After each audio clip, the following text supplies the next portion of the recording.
والصلاة والسلام على أشرف الأنبياء والمرسلين وعلى من تبعهم بإحسان إلى يوم الدين. فإن أصدق الحديث كتاب الله وخير الهدي هدي محمد صلى الله عليه وسلم وشر الأمور محدثاتها وكل محدثة بدعة وكل بدعة ضلالة وكل ضلالة في النار. أما بعد فأعوذ بالله من الشيطان الرجيم. بسم الله الرحمن الرحيم. يا أيها الناس اتقوا ربكم الذي خلقكم من نفس واحدة وخلق منها زوجها وبث منهما رجالا كثيرا ونساء واتقوا الله الذي تساءلون به والأرحام إن الله كان عليكم رقيبا. وقال عز وجل ومن الناس من يعبد الله على حرف فإن أصابه خير اطمأن به وإن أصابته فتنة انقلب على وجهه خسر الدنيا والآخرة ذلك هو الخسران المبين. قاف والقرآن المجيد بل عجبوا أن جاءهم منذر منهم فقال الكافرون هذا شيء عجيب أئذا متنا وكنا ترابا ذلك رجع بعيد قد علمنا ما تنقص الأرض منهم وعندنا كتاب حفيظ بل كذبوا بالحق لما جاءهم فهم في أمر مريج أفلم ينظروا إلى السماء فوقهم كيف بنيناها وزيناها وما لها من فروج والأرض مددناها وألقينا فيها رواسي وأنبتنا فيها من كل زوج بهيج تبصرة وذكرى لكل عبد منيب. سب طرح کی حمد و ثنا اور تعریفیں اللہ رب العالمین کے لیے ہیں جو بڑا ہی مہربان اور نہایت رحم کرنے والا ہے. معزز حاضرین، برادران ملت، نوجوانوں، عزیز بچوں اور پردہ نشین بیٹھے ہوئے خواتین اسلام، ابھی آپ حضرات کے روبرو خطبہ مسنونہ میں قرآن کریم کی ایک آیت سورۃ الحج سے پیش کی ہے. اس آیت کی روشنی میں آج کے جمعے میں آپ حضرات کے سامنے ہدایت پر آ جانے کے بعد آزمائشیں کیوں آتی ہیں اس عنوان پر آپ لوگوں کے سامنے خطاب کروں گا. معزز حاضرین، دستور رہا ہے اللہ کا، قانون رہا ہے کہ جو انسان سیدھے ہوتے ہیں، نیک ہوتے ہیں، صحیح راستے پر آتے ہیں، قدم قدم پر ان پر آزمائشیں آتی ہیں. اور اس چیز کو سمجھنے کے لیے انبیاء کرام کی زندگی کو دیکھ لیں، ایک نہیں کئیوں انبیاء کرام کی زندگی کو دیکھ لیں کہ ان کے اور عقیدہ توحید کے جو سب سے زیادہ پاسبان رہتے ہیں انبیاء کرام، ان سے بڑھ کر کے کوئی اور توحید پر نہیں ہو سکتے.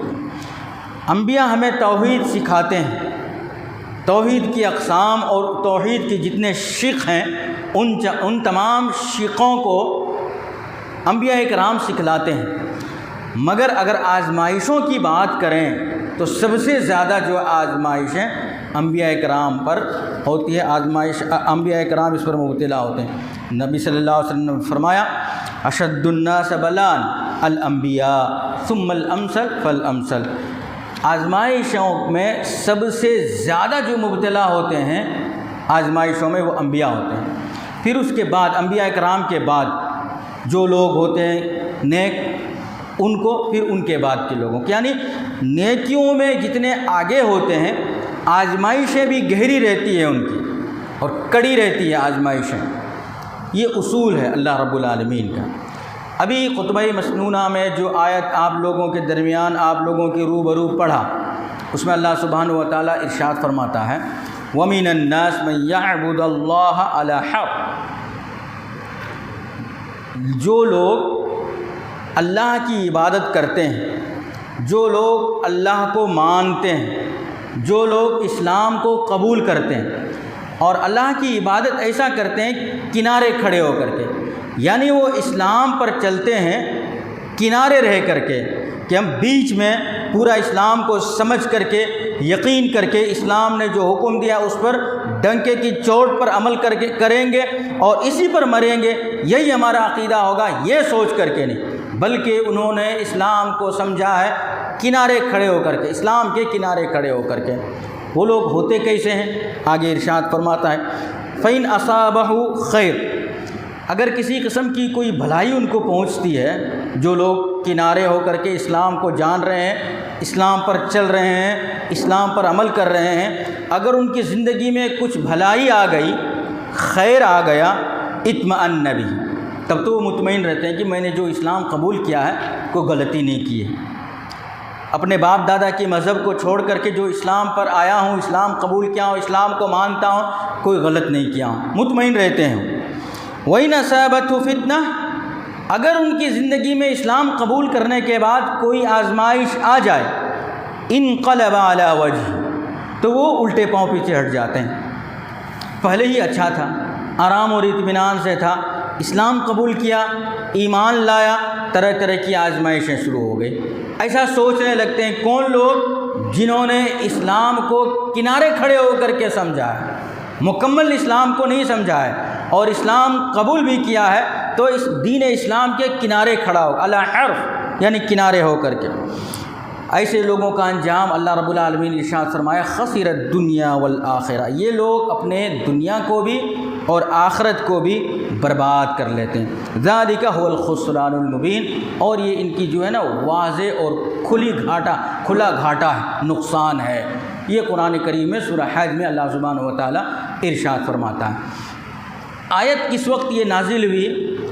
آپ صلی اللہ علیہ وسلم مکے سے ہجرت کر کے جب مدینہ آئے تو اس وقت جو ہے جاہلیت کا دور، جو عرب میں لوگ اسلام قبول کر رہے تھے، ابھی ابھی ان کے باپ دادا کئی معبودوں کی پرستش کر رہے تھے، کئی معبودوں کو مان رہے تھے اور جہالت میں ان کی زندگی گزر رہے تھے، اور ابھی ابھی یہ لوگ اسلام میں آئے ہیں، اور پکا مسلمان ہو جانا ہر ایک کی بس کی بات نہیں تھی۔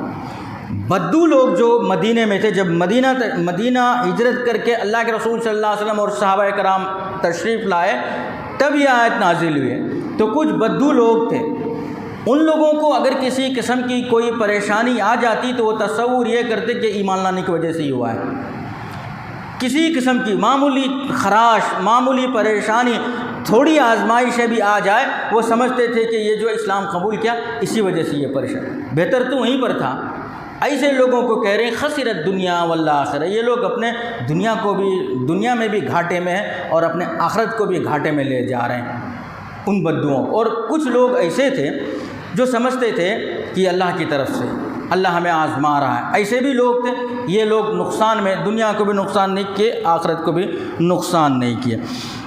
پھر اسی طریقے سے عرب کے بدو لوگ، ان لوگوں کو اگر کسی قسم کی آزمائشیں آ جاتی یا خیر آ جاتا، تب وہ اچھے چیزیں آ جاتی تب وہ سوچتے اچھا ہی ہوا ہے، ہم نے کوئی غلطی نہیں کی ہے، ایسا سوچنے لگتے تھے۔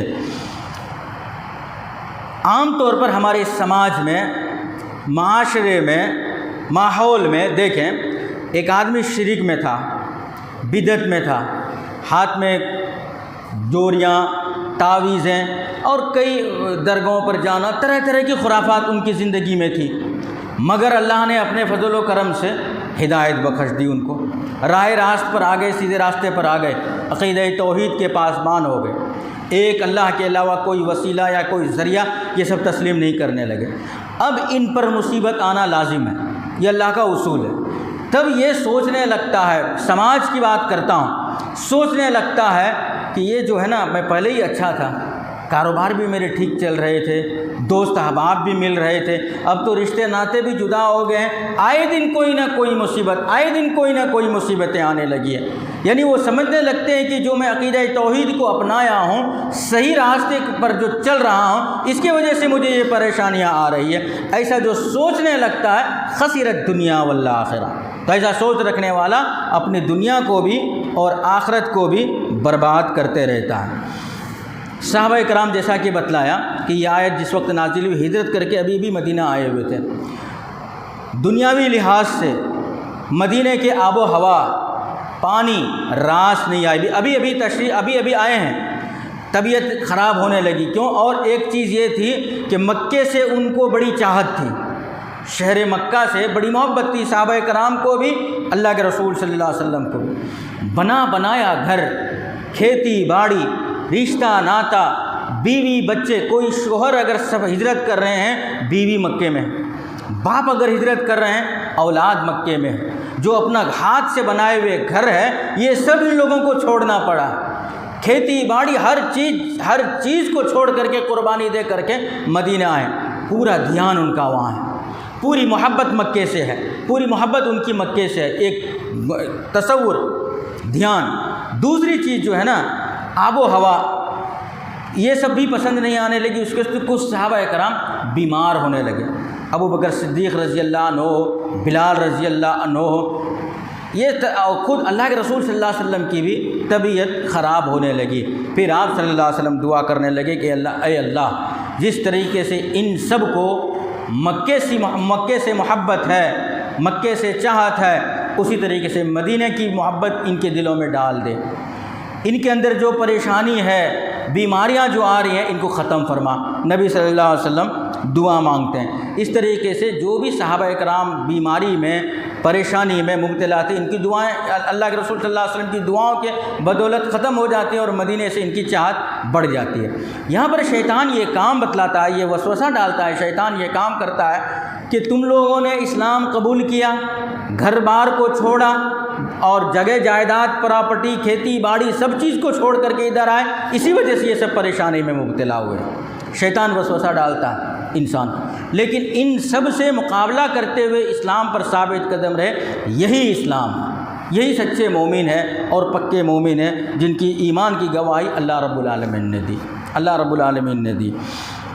اس کے بعد ہدایت پر آ جانے کے بعد آزمائشیں اللہ کی جانب سے آتے رہتا ہے، اور پھر جو ہے شیطان بار بار وسوسہ ڈالتا ہے انسان کو. شیطان بار بار وسوسہ ڈالتا ہے، بار بار وسوسہ ڈالتا ہے. ایک واقعہ بتلاتا ہوں. عثمان بن ابی العاص رضی اللہ عنہ صحابی رسول ہیں. یہ نماز پڑھاتے تھے اپنے علاقے میں. جس وقت اسلام انہوں نے قبول، اور دو شکایت تھی ان کی، اللہ کے رسول صلی اللہ علیہ وسلم کے پاس آئے. دو شکایت تھی.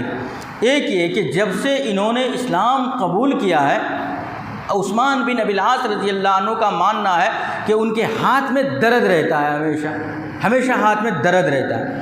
اور اس کے بعد جب وہ قرآن، امامت میں قرآن پڑھتے ہیں، بھول جاتے ہیں، غلطیاں ہو جاتی ہیں، آگے پیچھے ہو جاتے ہیں، اور ایسا لگتا ہے کہ کوئی پیچھے سے کھینچ رہے ہیں. ایسا اللہ کے رسول صلی اللہ علیہ وسلم کے پاس، آپ صلی اللہ علیہ وسلم کے پاس یہ بات رکھیں. آپ صلی اللہ علیہ وسلم نے ان کو کہا کہ یہ وہم ہے، اسلام قبول کرنے کی وجہ سے تمہارے ہاتھ میں جو درد ہے یہ وہم ہے. انہوں نے کہا کہ اس سے پہلے مجھے کہیں جسم کے کسی اعضاء میں کوئی درد تھا ہی نہیں. پھر آپ صلی اللہ علیہ وسلم سمجھاتے ہیں یہ وہم ہے، اور دعا پڑھتے ہیں. کہتے ہیں کہ 3 مرتبہ تم بسم اللہ پڑھو، اس پر دم کرو. 3 مرتبہ بسم اللہ اور 7 مرتبہ پڑھو اعوذ بعزت اللہ وقدرتی من شر ما اجد واحاذر. 7 مرتبہ اس کو پڑھو. آپ صلی اللہ علیہ وسلم ان کو دم کرتے ہیں، ان کو بھی پڑھنے کے لیے کہتے ہیں، اور پھر ان کی جو دونوں شکایتیں ختم ہو جاتی ہیں. تو دراصل بات یہ ہے کہ عام طور پر ہم کو بھی ایسا ہوتا ہے، جو راہ راست پر آ جاتے ہیں، ہدایت کے راستے پر آ جاتے ہیں. مثال سمجھ لیجئے کہ ایک آدمی سود کے کاروبار میں مبتلا تھے، اللہ نے ہدایت دیا، سود کو چھوڑا، رزق حلال کے پابند ہو گیا. بار بار شیطان اس کے دل میں یہ وسوسہ ڈالتا ہے، پہلے ہی اچھا تھے، کسی کا قرض دار نہیں رہتے تھے، کوئی محتاج ہمارے گھر کو نہیں، کسی کا محتاج نہیں تھے، کوئی قرض دار ہمارے گھر کو نہیں آیا کرتے تھے. اب دیکھو پریشانی کے اوپر پریشانی، پریشانی کے اوپر پریشانی. حالانکہ رزق حلال کھانے سے اطمینان رہتا ہے، بندے کو مطمئن رہتے ہیں، وہ آرام کی نیند اور چین کی زندگی بسر کرتا ہے جو رزق حلال کما کر کے کھاتے ہیں. مگر شیطان اس کو وسوسہ ڈالتا ہے.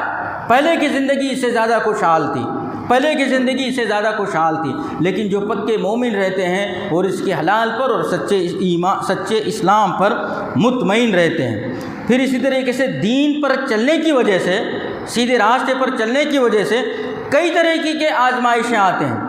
ان میں سے بسا اوقات لوگ مول لے لیتے ہیں آزمائشیں. کچھ لوگ ایسے ہوتے ہیں جان بوجھ کر پریشانی میں اپنے آپ کو مبتلا کرتے ہیں. مثال کے ذریعے سے اس بات کو سمجھاتا ہوں. ابو ذر غفاری رضی اللہ عنہ انہوں نے جس وقت اسلام قبول کیا تھا وہ اسلام جہری دعوت دینے کا دور نہیں تھا، سری دعوت دینے کا دور تھا۔ سری کیا دعوت اور جہری دعوت کیا ہے؟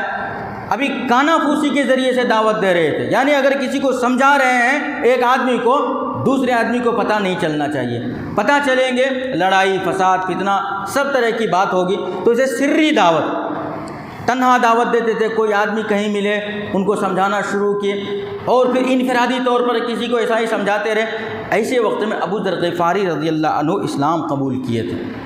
اس کے بعد جب انہوں نے اسلام قبول کر لیا، عقیدہ توحید پر ڈٹ گئے، جم گئے، تب انہوں نے کہا کہ میں اس وقت تک اس علاقے کو نہیں چھوڑوں گا، مکے کو اس وقت تک نہیں چھوڑوں گا جب تک میں عقیدہ توحید کی دعوت پورے مکے والے کو کھلے عام نہ دے دوں۔ حالانکہ ابھی کھلے عام دعوت دینے کا دور نہیں تھا، یہ سری دعوت دینے کا دور تھا، کانا پھوسی کے ذریعے سے دعوت دینے کا دور تھا، مگر یہ نہیں مانے۔ ابو ذر غفاری رضی اللہ عنہ قبیلہ غفار کے تھے، سری دعوت دی، جہری دعوت دینے کا عزم کر لیتے ہیں، سری دعوت دینے کے دور میں جہری دعوت دینے کا عزم کر لیتے ہیں، اور بیت اللہ کے قریب جو ہے لوگوں کو عقیدہ توحید سمجھانے لگتے ہیں۔ قولوا لا الہ الا اللہ تفلحوا، یعنی ایک اللہ کی گواہی دو، کوئی عبادت کے لائق نہیں سوائے اللہ کے۔ یہ عقیدہ توحید جو اللہ کے رسول صلی اللہ علیہ وسلم سے سیکھے تھے، جیسا ان کو بتلایا تھا، سری طور پر انہوں نے اعلانیہ طور پر لوگوں کو بتلانا شروع کیا۔ مشرکین مکہ آ گئے اطراف سے، اور اس کے بعد جو ہے ان کو مارنے لگے، خوب مارا، بے تحاشا مارا۔ عباس رضی اللہ عنہ پھر اس کے بعد اس لڑائی جو مار رہے تھے آپس میں صلح کرائے، اور بتائے ان کو پتہ ہے کس قبیلے کے لوگ ہیں، یہ فلاں قبیلے کے، ابو ذر غفاری رضی اللہ عنہ کے قبیلے کے نام لے کر کے، کیا فلاں قبیلے کے یہ سردار ہیں، ہمارا قافلہ ادھر سے جاتا ہے، اور اگر آج ان کو مار رہے ہیں، کل ہمارا قافلہ ادھر سے گزرا اور لوٹ لیا تو ہمارا کیا حال ہوگا؟ پھر اس کو چھوڑ دیتے ہیں اور صلح صفائی کر لیتے ہیں، صلح صفائی کرا دیتے ہیں، بات وہاں ختم ہوتی ہے۔ جب نبی صلی اللہ علیہ وسلم تک یہ بات پہنچتی ہے، آپ صلی اللہ علیہ وسلم ان کو وہی نصیحت کرتے ہیں، پہلے تو تم کو بتایا تھا، ابھی یہ دور نہیں ہے، یہ وقت نہیں ہے کہ اعلانیہ طور پر ہم اسلام کی تبلیغ کریں، لوگوں کو سمجھائیں، یہ تو وہ دور نہیں ہے، لیکن تم سمجھے نہیں۔ تو اسے کہتے ہیں کہ ہدایت پر آ جانے کے بعد اللہ کی جانب سے بے شمار مصیبتیں آتی ہیں، آزمائشیں آتی ہیں، اور اس کا مومن بندہ مقابلہ کرتا ہے، ڈٹ کر کے مقابلہ کرتا ہے۔ لیکن بسا اوقات جذبات میں آ کر کے انسان ایسا کارنامہ انجام ایسا کارنامہ انجام دے دیتا ہے جسے مول کو مصیبت لینے کے مترادف ہو جاتا ہے، جان بوجھ کر اپنے اوپر آزمائشیں لے لینا۔ ایک اور واقعہ آتا ہے، آپ صلی اللہ علیہ وسلم ایک سفر میں تھے، سفر میں ایک صحابی سفر میں تھے، تو ایک صحابی کی حالت بے حال ہو گئی تھی، دوسرے صحابہ کرام ان کے اوپر چادر اڑائے ہوئے ہیں، آس پاس اطراف میں کھڑے ہوئے ہیں، کوئی پنکھا ہلا رہے ہیں، کوئی ان کو ہوا دے رہے ہیں، طرح طرح کے ان کے اوپر پانی چھڑک رہے ہیں، سب کچھ کر رہے ہیں، بھیڑ لگی ہوئی ہے۔ آپ صلی اللہ علیہ وسلم پوچھے کیا ماجرا ہے، کیا وجہ ہے، بھیڑ کیوں لگی ہوئی ہے وہاں؟ تو بتلاتے ہیں کہ فلاں شخص صحابی کا نام روزہ رکھے ہوئے ہیں اور سفر میں ہیں، اور روزے کی حالت ایسی ہو گئی ہے، ایسی نڈھال ہو گئے ہیں وہ روزہ رکھ کر کے، بے حال ہو گئے ہیں روزہ رکھ کر کے۔ آپ صلی اللہ علیہ وسلم نے ان کو کہا کہ روزہ توڑ دو، پہلی فرصت میں روزہ کو توڑ دو، اور فرمایا لیس من البر الصوم فی السفر، نیکیوں میں سے یہ نہیں ہے، یہ نیکی نہیں ہے کہ سفر کی حالت میں بندہ روزہ رکھے۔ اللہ نے جب چھوٹ دیا ہے، معاف کیا ہے روزے کو سفر کی حالت میں، تو کیوں اپنے اوپر مصیبت مول لے لیں، کیوں اپنے اوپر تکلیف پریشانی کو مول لے لیں، اللہ کی آزمائش کو مانگ کر کے کیوں لے لیں ہم؟ تو ایک طرح کی تو یہ آزمائشیں ہوتی ہیں۔ سماج میں دیکھیں گے بسا اوقات ہم لوگ جب زندگی گزارتے ہیں، کچھ کام ہونے کا یہ کام ہو گیا، ہم 100 رکعت نماز پڑھیں گے، منت مان لیتے ہیں۔ کس نے کہا ایسی منت ماننے کے لیے؟ اور جب منت مان لی تو اس کو پورا کرنا لازم ہے، لیکن یہ جان بوجھ کر اپنے اوپر لے لیتے ہیں۔ کچھ توحید پرست کی بات کرتا ہوں، اور ایسے منت مانتے ہیں یا ایسے چیزوں کا ارادہ کر لیتے ہیں جو خود بخود وہ مشقت کو مول لے رہے ہیں۔ ایسا بھی ہوتا ہے عام طور پر، جسے اللہ نے نہیں لکھا ہے وہ کام یہ کر لینے کے لیے تیار ہو جاتے ہیں، بسا اوقات سبھی نہیں کرتے ہیں۔ حج بہترین اسلام کے فرائض میں سے 5 فرائض میں سے ایک فرض ہے، فریضہ ہے، اس کو ادا کرنے کے لیے سہولیات فراہم ہیں۔ اور اللہ رب العالمین نے ارشاد فرمایا جو آدمی استطاعت رکھتا ہے ان کے اوپر حج لازم ہے، فرض ہے۔ اب ہمیں کیا کرتے ہیں، چل کر کے بیت اللہ کے پاس پہنچتے ہیں، بیت اللہ جاتے ہیں، چل کر کے سفر کرنا۔ کہاں پر اس کا حکم دیا گیا ہے؟ وہ غلط کر رہے ہیں یا صحیح کر رہے ہیں، یہ فتویٰ دیے بغیر، یہ ان دو مثال کے ذریعے سے ہم یہ کہہ سکتے ہیں یہی وہ کام ہے، یہی وہ تکلیف ہے، یہی وہ مشقت ہے جو اللہ نے نہیں بھیجا بلکہ بندہ خود اپنے اوپر لے لیتا ہے، خود آزمائش کو اپنے اوپر لے لیتا ہے۔ ایسا بھی عام طور پر ہوتا ہے۔ یہ ایک مثال تھی، اور بھی بہت سارے کارنامے ہیں، بہت سارے کام ہیں جس کو بندہ خود اپنے اوپر لے لیتا ہے۔ ایک چیز تو یہ ہوئی آزمائش آنے کی کہ ایک تو بندہ لے لیتا ہے۔ دوسری چیز، اللہ رب العالمین بندہ جب دیکھتا ہے کہ کسی کو ہم اللہ رب تبارک الذی بیدہ الملک وہو علی کل شیء قدیر الذی خلق الموت والحیاۃ لیبلوکم ایکم احسن عملا۔ اللہ رب العالمین نے موت اور حیات کو پیدا کیا اور آزمائش جو دیا، لیبلوکم، تم کو پرکھے، آزمائشوں کے ذریعے سے آزمائے، لیبلوکم ایکم احسن عملا، آزماتا اس لیے کہ اعمال کے اعتبار سے تم میں سے بہتر کون ہے، اور جو بگڑا ہوا اعمال ہے ان کو اللہ ایسا ہی چھوڑ دیتا ہے۔ اور اللہ کی نظر میں انسان کی زندگی دنیاوی زندگی مقصد نہیں ہے، اخروی زندگی مقصد ہے، وہ یہ دائمی زندگی ہے۔ چند دن اللہ رب العالمین ان لوگوں کو مہلت دے دیتا ہے جو اللہ کے نافرمان ہوتے ہیں۔ بظاہر ہم کو لگتا ہے کہ وہ اچھا دندناتے ہوئے پھر رہے ہیں، صحت اچھی ہے، مال و دولت ہے، سب چیز ہے ان کے پاس، لیکن جس آدمی کے پاس عقیدہ توحید ہے آئے دن مصیبت میں مبتلا ہوتے ہیں، اللہ کی آزمائشوں میں مبتلا رہتے ہیں، یہی بندہ دراصل اللہ کے پاس قابل تعریف ہے جو آزمائشوں میں مبتلا ہوتا ہے۔ اور اللہ رب العالمین آزماتا انہی کو ہے جو ان کی نظر میں محبوب ہوتا ہے۔ جیسا کہ اس سے پہلے بتلایا، سب سے زیادہ عقیدہ توحید کو پاس و لحاظ کرنے والے، ماننے والے انبیاء کرام ہوتے ہیں۔ اللہ آزماتا کس کو ہے؟ جو ان کے محبوب ہوتے ہیں۔ اب انبیاء کرام کی زندگیوں کو دیکھیں، کہیں ان کے زندگی میں یہ تصور کر ہی نہیں سکتے کہ یہ توحید میں کسی قسم کا کچا ہے، کوئی کمی ہے۔ انبیاء کرام کی زندگی بتلاتا ہوں، وہ تو ہمیں توحید سکھلاتے ہیں، لیکن ان کی زندگیوں کو دیکھیں کیسے کیسے آزمائشوں میں گزرے ہیں۔ زکریا علیہ السلام آرا چل گیا ان کے سر کے اوپر، ایوب علیہ السلام آزمائش ایسا آزمایا اللہ رب العالمین نے، بیمار رہے، زمانے تلک بیمار رہے ایوب علیہ السلام۔ ابراہیم علیہ السلام کی زندگی کو دیکھیں، ایک آزمائش نہیں کئی آزمائشیں، بلکہ پوری زندگی ان کی آزمائشوں سے بھری پڑی ہے، ایک آزمائش کا تو نام ہی نہیں لے سکتے ابراہیم علیہ السلام کی۔ یوسف علیہ السلام دیکھیے، چند ٹکوں میں بکتے رہے، طرح طرح کی آزمائشوں میں مبتلا ہوئے، یہ انبیاء کرام کی زندگی ہے۔ تو اللہ سبحانہ، کہنے کا میرا مقصد سب میں ایک ایک واقعہ ہے، ہر انبیاء کرام کی سیرت کو پڑھیں، ان کے حالات کو دیکھیں کیسے کیسے اللہ نے آزمایا۔ کہنے کا میرا مقصد یہ ہے، اللہ کے نظر میں جو خلیل ہوتا ہے، دوست ہوتا ہے، محبوب ہوتا ہے، مقرب ہوتا ہے، اور جو بندہ اللہ کے نظر میں مقبول ہوتا ہے انہی کو اللہ آزماتا ہے۔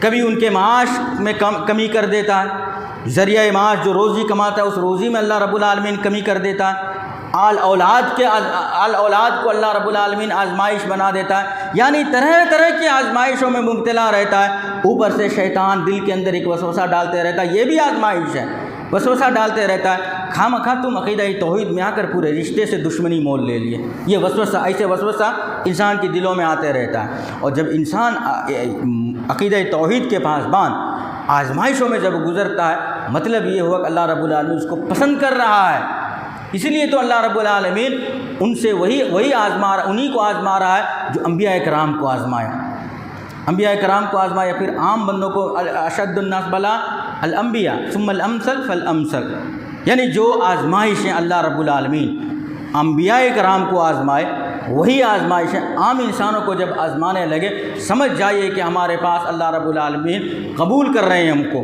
مقرب ہو رہے ہیں۔ عام طور پر انسان بے صبرا ہو جاتا ہے، عقیدہ توحید پر چلتا ہوں، نماز کی پابندی کرتا ہوں، کبھی گناہ نہیں کرتا ہوں، جو چیز منکرات ہیں، حرام ہے، اس کے قریب تلک بھی نہیں جاتا ہوں، پھر بھی سبھی مصیبتیں ہمارے اوپر ہی آتے ہیں۔ رات کو تہجد پڑھتا ہوں، دعائیں مانگتا ہوں، سجدے میں روتا ہوں، یہ نیک بندے کی نشانیاں ہیں کہ سب کچھ کرتے ہیں پھر بھی میرے گھر میں ہی مصیبتیں نازل ہوتی ہیں، یہ شیطان کا وسوسہ ہے۔ اللہ کی عبادت کرنا، قیام اللیل کرنا، نیک راستے پر نیک عمل کرنا، صحیح راستے پر چلنا، یہ اللہ رب العالمین کے مقرب بندے کی نشانی ہے، لیکن پھر بھی میرے اوپر ہی آزمائشیں آتی ہیں نا، یہی شیطان کا وسوسہ ہے۔ عام طور پر یہ وسوسہ عقیدہ توحید کو ماننے والے کے اوپر زیادہ رہتا ہے۔ جو آدمی نافرمان رہتے ہیں، گناہ گار رہتے ہیں، اللہ ان کو اپنی نظروں سے گرا دیتا ہے، کوئی کرم نہیں رہتا ہے، کوئی رحمت ان پر نہیں نازل ہوتی ہے ایسے لوگوں کے اوپر۔ اس کے بعد قرآن مجید میں اللہ سبحانہ و تعالیٰ، یہ تو اصول ہی ہے جو کہ بتلایا شروع میں، اللہ رب العالمین ارشاد فرماتا ہے احسب الناس ان یترکوا ان یقولوا آمنا، کیا لوگ یہ سمجھتے ہیں کہ میں ایمان لے آیا اسی لیے مجھ چھوڑ دیا جائے گا مجھ کو ایسے ہی، اللہ مجھے اپنی گرفت میں نہیں لے گا، پکڑے گا نہیں اللہ رب العالمین؟ کیا لوگ ایسا سمجھتے ہیں؟ وہم لا یفتنون، وہ آزمائے نہیں جائیں گے؟ یہ قرآن مجید میں اللہ ارشاد فرماتا ہے کہ ایمان لا لینے کے بعد، نیک بن جانے کے بعد اور صحیح راستے پر چل لینے کے بعد ہم کو کبھی یہ تصور میں بھی یہ بات نہیں آنا چاہیے کہ ہم کو اللہ نہیں آزمائے گا، ہم کو اللہ یوں ہی چھوڑ دے گا، ایسا کبھی نہیں سوچنا چاہیے۔ انہی لوگوں کو اللہ سبحانہ و تعالیٰ آزماتا ہے۔ اس کے بعد اللہ ارشاد فرماتا ہے وَلَقَدْ فَتَنَّ الَّذِينَ مِن قَبْلِ، حالانکہ ہم ایسے ہی ایمان والوں کو، صحیح راستے پر چلنے والوں کو، صحیح منہج پر چلنے والوں کو، بلکہ جو انبیاء ہوتے ہیں ان کی بات کر لیجئے، ایسے لوگوں کو بہت زیادہ ہم نے آزمایا، اور وہ ان آزمائشوں میں کھرا اترے ہیں، کامیاب اترے ہیں، اور غلط کاری سے بچے ہوئے جو لوگ تھے، ایسے لوگوں کو میں نے بہت آزمایا ہے، جس کی مثال بھری پڑی ہے قرآن کریم کے اندر، صحابہ کرام کی زندگی کے اندر۔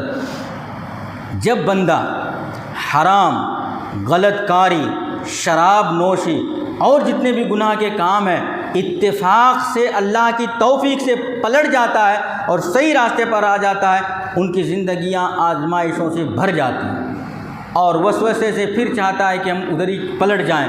اگر وہ پلٹ گیا خسرت دنیا والآخرہ، تو ان عرب بدو کی حالت ہو جائے گی جو کنارے رکھ کر کے اسلام کو سمجھیں، کنارے کھڑے ہو کر کے اسلام کو سمجھے ہیں۔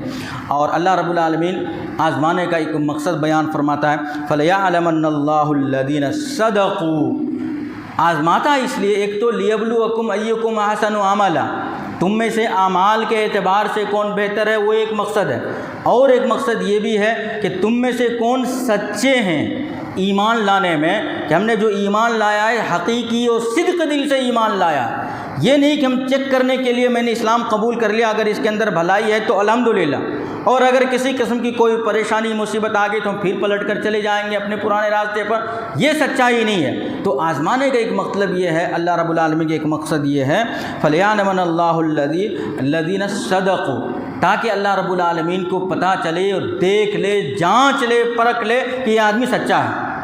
اس وجہ سے بھی اللہ رب العالمین آزماتا ہے۔ کل خطبے کا، مکمل خطبے کا لب لباب اور نچوڑ اگر کہیں تو یہ